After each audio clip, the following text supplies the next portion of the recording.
નમસ્કાર, BBN news ચેનલમાં આપનું સ્વાગત છે। હું છું કવિતા પંચાલ ને હવે જોઈએ આજના સમાચાર।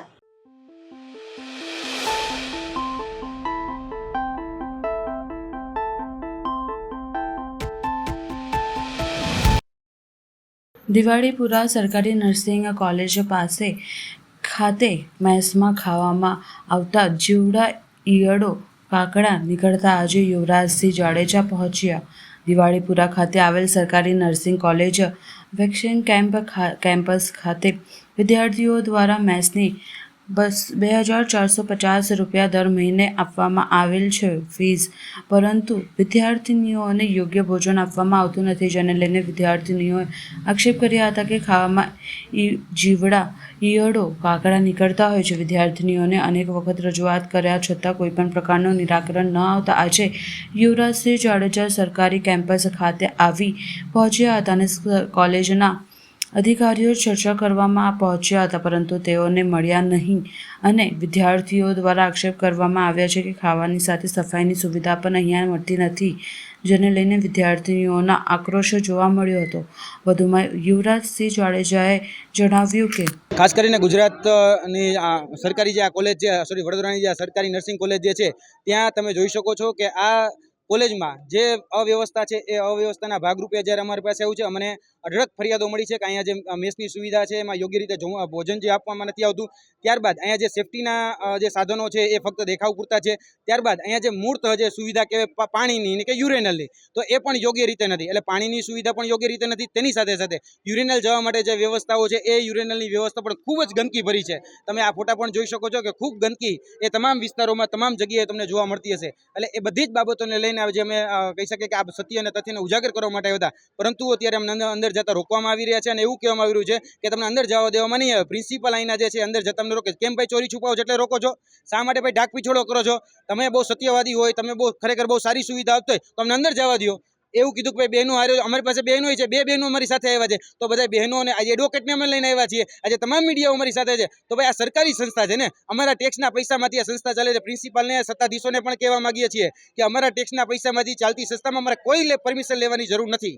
બેટી પઢાઓ, બેટી બચાવો, બેટી પઢાઓ, સરકારનો સૂત્ર છે બેટી પઢવા માટે તૈયાર છે, પણ સુવિધાઓ માટે જોવા જઈએ તો છેલ્લા ઘણા સમયથી આપણે જોઈએ છીએ કે સરકાર જે બણગા ફૂકે છે બેટી બચાવો બેટી પઢાઓ, એની સાથે સાથે કહેવામાં આવે છે કે નારી વંદના, મહિલા સશક્તિકરણ, આવી વાતો બહુ મોટી મોટી જાય છે એ સ્ટેજો ઉપરથી, પરંતુ જ્યારે વાસ્તવિક ચિત્ર જોવા માટે જ્યારે રોડ ઉપર આવીએ છીએ, ધરા ઉપર આવીએ છીએ, ત્યારે આ પ્રકારના ચિત્રો જો મૂળ જે પાયાની સુવિધા હોય પાયાની સુવિધા નથી। હવે બેટી કઈ રીતે પડશે, બેટી કઈ રીતે વાંચશે? અહીંયા થોડા સમય પહેલા જે કહી શકાય કે એક મૃત્યુ થઈ ગયું, તો એને એવું કહી દેવામાં આવ્યું કે ડેન્ગ્યુને કારણે મૃત્યુ થઈ ગયું, પણ એનું જે વાસ્તવિક જો કારણ તપાસવામાં આવે તો એમાં પણ ઘણું બધું રહસ્યમય નીકળી શકે એમ છે। એટલે એની ઉપર પણ તપાસ થવી જરૂરી છે। મૂળતઃ જે પાયાની સુવિધાઓ છે, જમવાનું ભોજન એ પણ યોગ્ય રીતે નથી આપતું અને બણગા ફૂકે છે કે બેટી બચાવો બેટીને બચાવી છે ને બેટીને પઢાવી છે, પણ ભણાવી કઈ રીતે?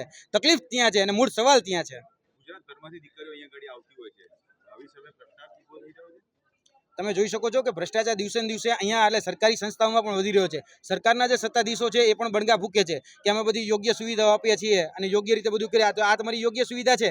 કઈ રીતે તમે આ બધી સુવિધાઓ પૂરી પડે છે? આજે બાળક ભણી ગણીને આગળ વધવા માંગે છે, આરોગ્ય ક્ષેત્રમાં આગળ વધવું છે, નર્સિંગ કરીને આગળ જવું છે, તો એ બાળકને તમે પાયાની સુવિધા યુરેનલની, પાણીની, ભોજનની એ સુવિધા નથી આપી શકતા અને તમે વાતો બહુ મોટે કરો છો કે તમારે વિશ્વગુરુ બનવું છે। આ રીતે બનશો વિશ્વગુરુ અને આ રીતે તમારી ડબલ એન્જિનની સરકાર કામ કરશે? અરે ડબલ એન્જિનની સરકારને કહેવાનું કે ભાઈ તમે જે વાતોના બણગા ફૂકો છો, ખરેખર એક વખત ધરાતલ ઉપર આવીને જુઓ એટલે તમને ખ્યાલ આવશે કે વાસ્તવિક ચિત્ર શું છે। Thank you. આમ તો સમસ્યા તો ઘણી છે, જેમ કે સાફ સફાઈ નથી થતી વોશરૂમની ટાઈમ ઉપર, અને પછી પાણી પણ પીવા ટાઈમે નથી આવતું, અને અમારી પાસે પણ ઘણી પ્રોબ્લેમ છે। 100 રૂપિયાની સારું નહીં બનાવતા,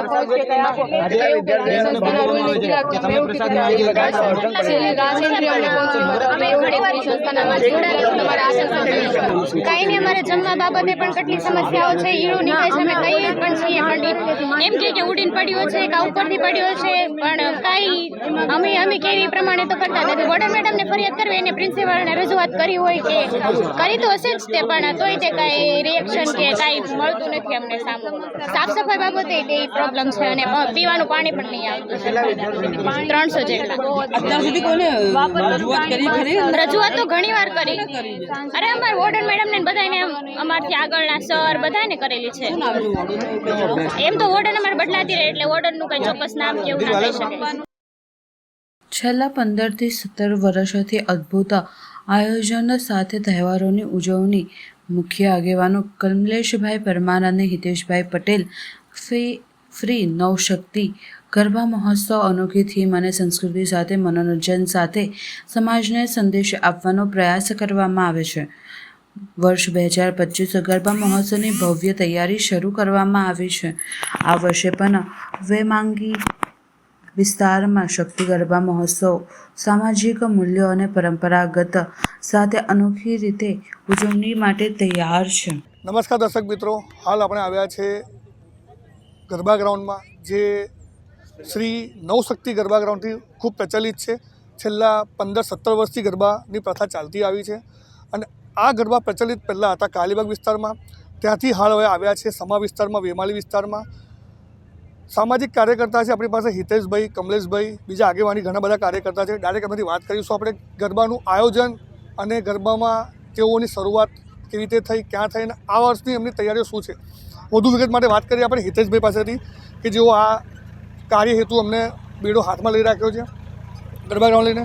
જી હિતેશભાઈ, તમે શું કહેશો? તમે ગરબાની તૈયારી આ વર્ષેમાં શું નવીનતા લાવ્યા છો? કંઈક પહેલાં તો આ ગ્રાઉન્ડની અંદર સૌથી મોટી શાંતિ એ છે કે જ્યારે પણ કુદરત આપણી વિપરીત હોય છે ત્યારે ગ્રાઉન્ડ એટલું ક્લિયર હોય છે કે સહેજ પણ પાણી ભરાતું નથી અને દરેક વ્યક્તિઓને આવી સિઝનમાં પણ રમવાનું સરસ રીતે મજા આવે તેવું આયોજન છે. અને આખા બરોડાની અંદર કોઈકને કંઈક પણ તકલીફ થઈ હશે અને એ કુદરતી છે, પણ અહીંયા એવી કોઈ તકલીફ નથી થઈ રહી. એ સૌથી મોટો પ્લસ પોઈન્ટ છે આ ગ્રાઉન્ડનો. જેવું તમે જાણો છો કે અંબાલાલની આગાહી છે, વરસાદ પડવાના છે, બીજા બધા ગ્રાઉન્ડમાં પાણી ભરાઈ ગયા છે, પણ તમારું હજુ ચોખ્ખું ને ચટ છે. શું કહેશો એના વિશે? કારણ એનું એ છે કે આ ગ્રાઉન્ડ જ્યારે અમે ચોઈસ કર્યું અને એનું લેવલિંગ જ્યારે કર્યું ને ત્યારે એ પ્લાનિંગથી કર્યું હતું, કારણ કે અહીંયા વરસાદ પડવાનો હતો એવું ખબર હતી. તો એ પ્લાનિંગથી જ અમે આ ગ્રાઉન્ડની તૈયારી કરેલી હતી, માટે આમાં પાણી ભરાતું નથી. અને ઉપરવાળાના આશીષ કે આટલા વર્ષોથી કરીએ છીએ અને લોકસેવામાં છીએ, તો અમને સાથે એક સરસ એક પાણી વહી જાય એવી એક જગ્યા મળી છે જ્યાં અમારું પાણી સીધે સીધું જતું રહી શકે છે. એટલે આ ગ્રાઉન્ડની અંદર ક્યાંય પાણી નથી રહેતું. હાલ કેટલા મેમ્બર પ્લેયર્સ રમી શકે છે અહીંયા? આ ગ્રાઉન્ડની અંદર આજે 6000ની કેપેસિટી છે, એક સાથે રમી શકે છે. અને સિટિંગ અરેન્જમેન્ટ કેટલું હશે આપણું? ઇક્વિવેલન્ટ 6000નું સિટિંગ અરેન્જમેન્ટ છે. તમે કેટલા વર્ષથી ગરબા કરતા આવ્યા છો? 15-17 વર્ષ થયા અમને. આ પહેલાં અમે અમિતનગરની પાસે જે ગરબા ગ્રાઉન્ડ હતું અમારું પોપ્યુલર જ નામ, એ નામથી જ પોપ્યુલર થઈ ગયેલું હતું, પણ સમહાવ એ ગ્રાઉન્ડ હવે નથી રહ્યું, કોમર્શિયલ થયું છે, માટે અમે આ વર્ષે સમાસાવલી રોડ પર શિફ્ટ થયા છીએ. તમારી સાથે મુખ્ય કાર્યકર્તામાં કોણ કોણ હશે? સૌથી પહેલાં તો કમલેશભાઈ, જે આના આયોજક છે, અને અમે લોકો બધા એમને એક સરસ રીતે સહકાર આપીએ છીએ, કારણ કે અમારો ખૂબ જૂનું મિત્રતા છે અને અમે બધા સાથે ટીમવર્કથી કામ કરીએ છીએ. અને આ જે બધા છે અમારી એક ટીમ છે અને આ આખી સિસ્ટમમાં અમારી પાસથી માંડીને બધી જ વ્યવસ્થાઓ દરેક એક વ્યક્તિને સોંપેલી છે. દરેક જણ પોતપોતાનો એક પોર્ટફોલિયો હેન્ડલ કરે છે, એટલા માટે આ આયોજન ખૂબ સરસ રીતે ચાલે છે. અને અહીંયા ઘણા એવા મેમ્બરો પણ છે કે જે કમ્પલસરી અમે અહીંથી ગમે ત્યાં ખસીને જઈએ છીએ પણ એ ત્યાં જ રમવા આવશે, કારણ કે એમને ખબર છે કે અમારી જે સિંગરો છે એની ચોઈસ, ગ્રાઉન્ડની ડિઝાઇન, એ બધાથી એ લોકો પૂરેપૂરા વાકેફ છે, એટલે એ લોકો બીજે ક્યાંય જતા નથી, વર્ષોથી અહીંયા જ રમી રહ્યા છે. સિક્યુરિટી સિસ્ટમ તમારી? સિક્યોરિટી સિસ્ટમ તો બધી જ જગ્યાએ બાઉન્સર છે અને આટલી બધી છોકરીઓ અહીંયા રમે છે, ક્યારેય અમારે ત્યાં કોઈ ટ્રબલ પણ નથી થવા દીધી. અને બીજું, અમે બધા જ ટીમવર્ક આખી અમારી બાજ નજરથી ધ્યાન રાખીએ છીએ કે ક્યાં શું થઈ રહ્યું છે, એટલે સહેજ પણ પ્રોબ્લેમ નથી થતો. ઇવન પોલીસ પણ આવે છે ત્યારે એ કહે છે કે ના, ખૂબ સારું આયોજન છે તમારું. તો તમારે અહીંયા 6,000-6,500 પ્લેયર્સ રમી શકે છે, પ્લસ 6,500 જેવા તમારા સિટિંગ હશે. સિટિંગ અહીંયા યુવા પેઢી રમવા વધારે આવતી હશે, તમે શું સંદેશો આપશો એમને યુવાનોને? યુવાનોને એ જ સંદેશો છે કે ભાઈ આ આપણું તહેવાર છે ને ખરેખર ઉજવવો જોઈએ. એવું ન થાય ધીમે ધીમે કે જ્યાં જ્યાં લોકો ઘટે છે ત્યાં ઓછા થતા જાય, એવું ન થવું જોઈએ. આ આપણી સંસ્કૃતિ છે, આપણે એને સાચવી રાખવાની છે. અને બીજું, નવા યુવાનોના નવા પ્રોબ્લેમ્સ છે એને એક ધ્યાનમાં રાખીને આપણે એક નવું આયોજન કર્યું હતું ગઈકાલે. આપ પ્રેસ તરીકે હાજર હતા કે નહીં મને નથી ખબર, પણ અંગદાન મહાદાન આવું આપણે ત્યાં એક સરસ સૂત્ર ચાલે છે ને એના માટે એક અભિયાન ચલાવ્યું હતું. દરેક યુવાનોને કહીએ છીએ કે તમે આ અભિયાન જે છે એની અંદર જોડાઓ, કારણ કે આવનારા દિવસોમાં લોકોની જરૂરતો વધતી જશે. આપનું નામ? હિતેશ પટેલ. ધન્યવાદ. જી હિતેશ પટેલ, કમલેશભાઈ અને બીજા એમના આગેવાની કાર્યકર્તા દ્વારા જાણ્યું કે છેલ્લા 15-17 વર્ષથી ગરબા રમાડતા આવ્યા છે. યુવા પેઢીને સારો સંદેશો પાસ કરે છે. આપણી સંસ્કૃતિ, જે વડોદરા સંસ્કૃતિ નગરી તરીકે જાણીતી છે, એ સંસ્કૃતિ જાળવી રાખે જે જૂના જમાનામાં જે ગરબાની પ્રથા હતી, જે આપણી થીમ હતી કે તાલી, ચપટી, ગરબા, દાંડિયા, એ પ્રથા ફરીથી યુવાનો લઈને આગળ વધે તેવો સંદેશો પાઠવ્યો હિતેશભાઈએ. ખૂબ ખૂબ ધન્યવાદ. હું વિજય મકવાના, કેમેરામેન કિરણબેન સાથે, BBN ન્યૂઝમાંથી. ધન્યવાદ.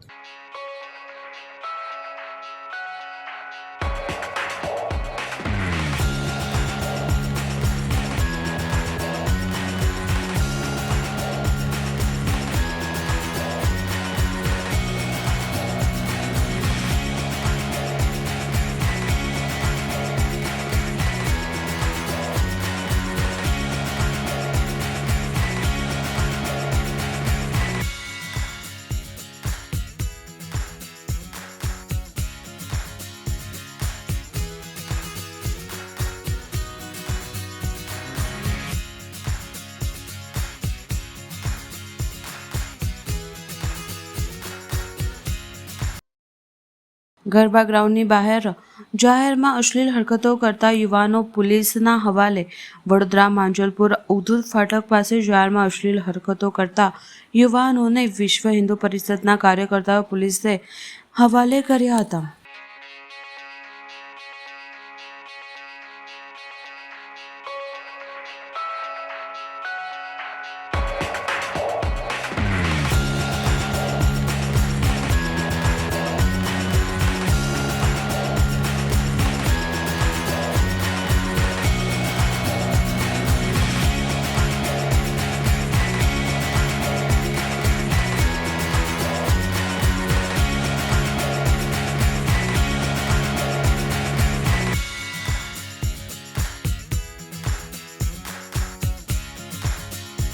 હવે લઈએ એક નાનકડો વિરામ.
વિરામ બાદ ફરી એકવાર BBN ન્યૂઝ ચેનલમાં આપનું સ્વાગત છે. ધર્માવતી ડભોઈમાં ખેતીવાડી ઉત્પન્ન બજાર સમિતિ મેદાન ખાતે ગઢ ભવાની કલ્ચરલ ગ્રુપ દ્વારા આયોજિત નવરાત્રિ મહોત્સવને વૈષ્ણવાચાર્ય પૂજ્યપાદ ગોસ્વામી 108 શ્રી વ્રજરાજ કુમારજી મહારાજ શ્રી દ્વારા દીપ પ્રાગટ્ય કરી ખુલ્લો મૂકવાયો. વડોદરા જિલ્લાની ઐતિહાસિક નગરી દર્ભાવતી ડભોઈ ખાતે ધારાસભ્ય શૈલેષ મહેતાના પ્રમુખ સ્થાને ગઢ ભવાની કલ્ચરલ ગ્રુપ દ્વારા સતત 8મા વર્ષે ખેતીવાડી ઉત્પન્ન બજાર સમિતિના મેદાન ખાતે મા શક્તિની આરાધનાના પર્વની નવરાત્રિને અનુલક્ષી દર્ભાવતી નવરાત્રિ મહોત્સવનું સુંદર આયોજન કરવામાં આવ્યું હતું. પ્રતિવર્ષ વિશેષતા યુનિક કોન્સેપ્ટ યુનિક મેસેજ સાથે મેદાનને સુશોભિત કરી હિન્દુ સમાજને પ્રેરક સંદેશો મળી રહે તે માટે ઉત્સાહી ગ્રુપ દ્વારા ચાલુ વર્ષે ઓપરેશન સિંદૂરની થીમ હેઠળ સમગ્ર ગરબા ગ્રાઉન્ડને તિરંગામાં સાથે સજાવટ કરી હતી. સતત 8મા વર્ષે પણ વૈષ્ણવાચાર્ય પૂજ્યપાદ ગોસ્વામી 108 શ્રી વ્રજરાજ કુમારજી મહારાજ શ્રીએ આજ સુદ એકમ સોમવારના રોજ નવરાત્રિ મહોત્સવના પ્રથમ દિને મુખ્ય ઉદ્ઘાટન પદે ઉપસ્થિત રહી દીપ પ્રાગટ્ય કરી મહોત્સવને ખુલ્લો મૂક્યો હતો. કપાળે તિલક તો જે ગરબા મેદાનમાં પ્રવેશના નિયમ આવકારતા પૂજ્ય વ્રજરાજ કુમારજીને ગળામાં ઈષ્ટદેવની કંઠી શિખાધારણ અને લલાટે તિલકને અભિગમ એ હિન્દુ સમાજનું ગૌરવ હોવાનું જણાવ્યું હતું.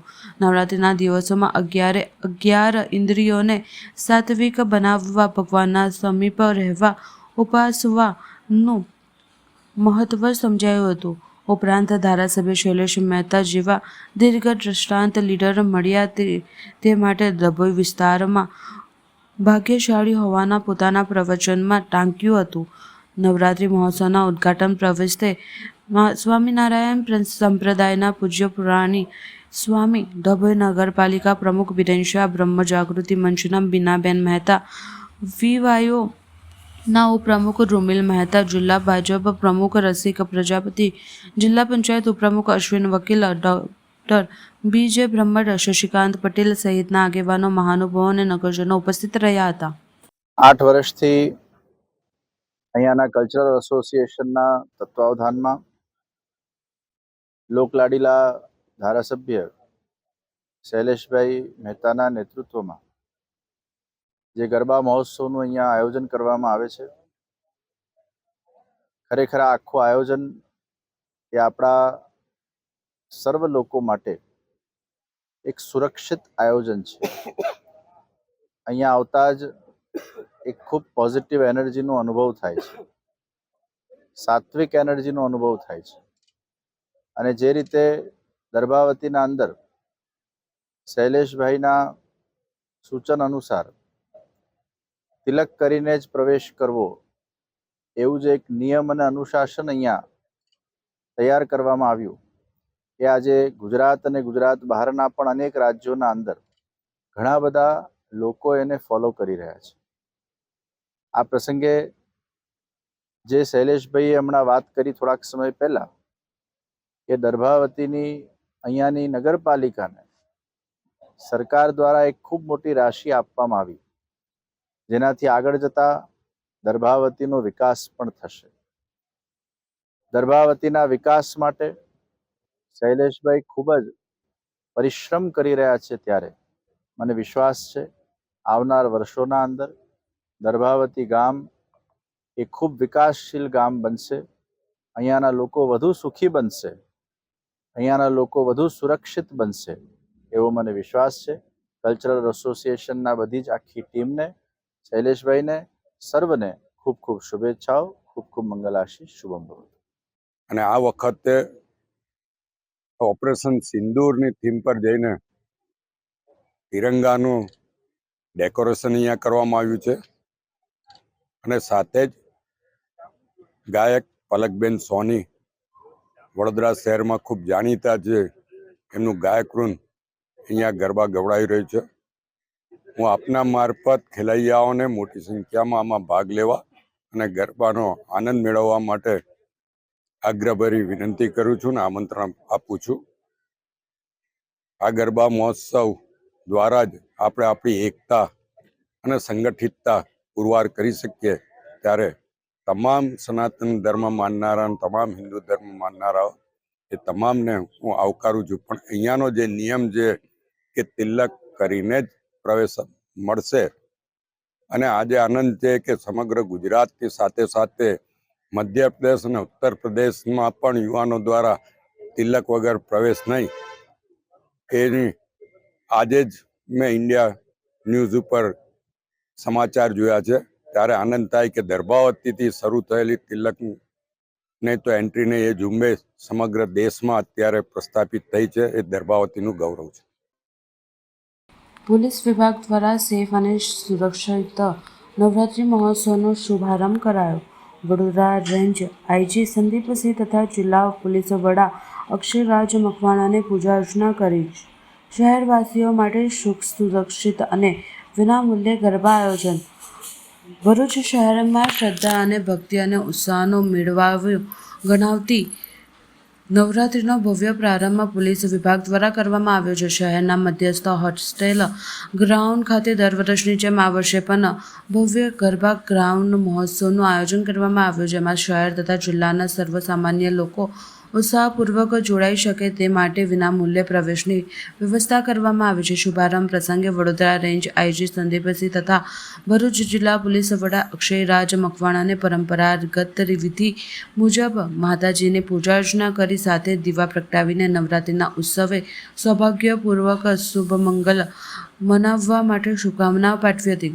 ગરબા મહોત્સવ દરમિયાન લોકો નિર્ભયતાથી અને આનંદથી ઉત્સાહ માણી શકે તે માટે પોલીસ વિભાગે સુરક્ષાની ખાસ વ્યવસ્થા ગોઠવી છે. ગ્રાઉન્ડ ઉપર સુરક્ષા દળોની તૈનાતી સાથે સાથે મહિલાઓ માટે ખાસ હેલ્પ ડેસ્ક તથા આરોગ્ય સુવિધાની પણ વ્યવસ્થા કરાઈ છે. જનતા માટે કોઈપણ પ્રકારની અસુવિધા ન સર્જાય તે માટે પોલીસ વિભાગ સતર્ક રહી કામગીરી કરી રહ્યો છે. આ પ્રસંગે ડીવાયએસપી તથા પોલીસ વિભાગના અધિકારીઓ પણ ઉપસ્થિત રહ્યા હતા. તેઓ જનતાને શાંતિપૂર્વક રીતે ઉત્સવ મનાવવા અનુરોધ કર્યો હતો અને સાથે જ સુરક્ષિત સમયમાં અને સૌહાર્દપૂર્વક વાતાવરણમાં ગરબાનું આયોજન સફળ બનાવવા માટે સરકારમાં સહકાર આપે અપીલ કરી હતી.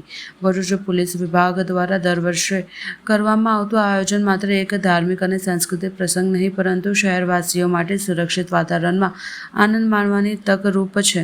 નવરાત્રિના 9 દિવસ દરમિયાન શહેરના લોકો ઉત્સાહ અને ઉમંગ સાથે આ ભવ્ય ગરબા મહોત્સવનો લાભ લઈ શકે છે. પ્રથમ નોરતે વરસાદી માહોલ હોવા છતાં પણ ખેલૈયાઓ ભારે ઉત્સાહથી ગરબે ઘૂમ્યા હતા.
ઉપલેટા તાલુકા પત્રકાર સંઘ આયોજિત પ્રાચીન નવયુવક ગરબીમાં પ્રથમ નોરતે આરતી પધારેલ પૂર્વ નગરપતિ દાનભાઈ ચંદ્રવાડી સહિતના આગેવાનોનું પત્રકારો દ્વારા ઉપરાણું ઓઢાડી સન્માન છેલ્લા 48 વર્ષથી અવિરતપણે ચાલતી ઉપલેટા તાલુકા પત્રકાર સંઘ આયોજિત નવયુવક ગરબીમાં પહેલા નોરતે આરતીમાં પધારેલ પૂર્વ નગરપતિ દાનભાઈ ચંદ્રવાડી, રાનીબેન ચંદ્રવાડિયા, બાંધકામ ચેરમેન મનોજભાઈ નંદડિયા, ઉપપ્રમુખ જયેશભાઈ વ્યાસ, આલ્ફા પ્રોટીન્સવાળા પિન્ટુભાઈ કાલાવડિયા વગેરેનું આયોજન પત્રકારો દ્વારા ઉપરાણું ઓઢાડી સન્માન કરવામાં આવ્યું. ત્યારબાદ તેમના હસ્તે પ્રથમ ગરબા નોરતે દીપ પ્રગટાવી માતાજીની આરતી કરવામાં આવી.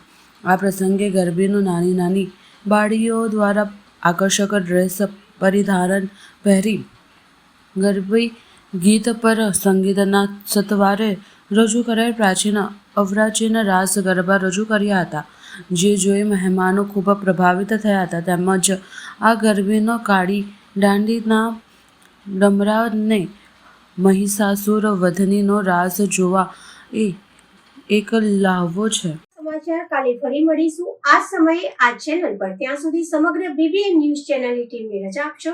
નમસ્કાર.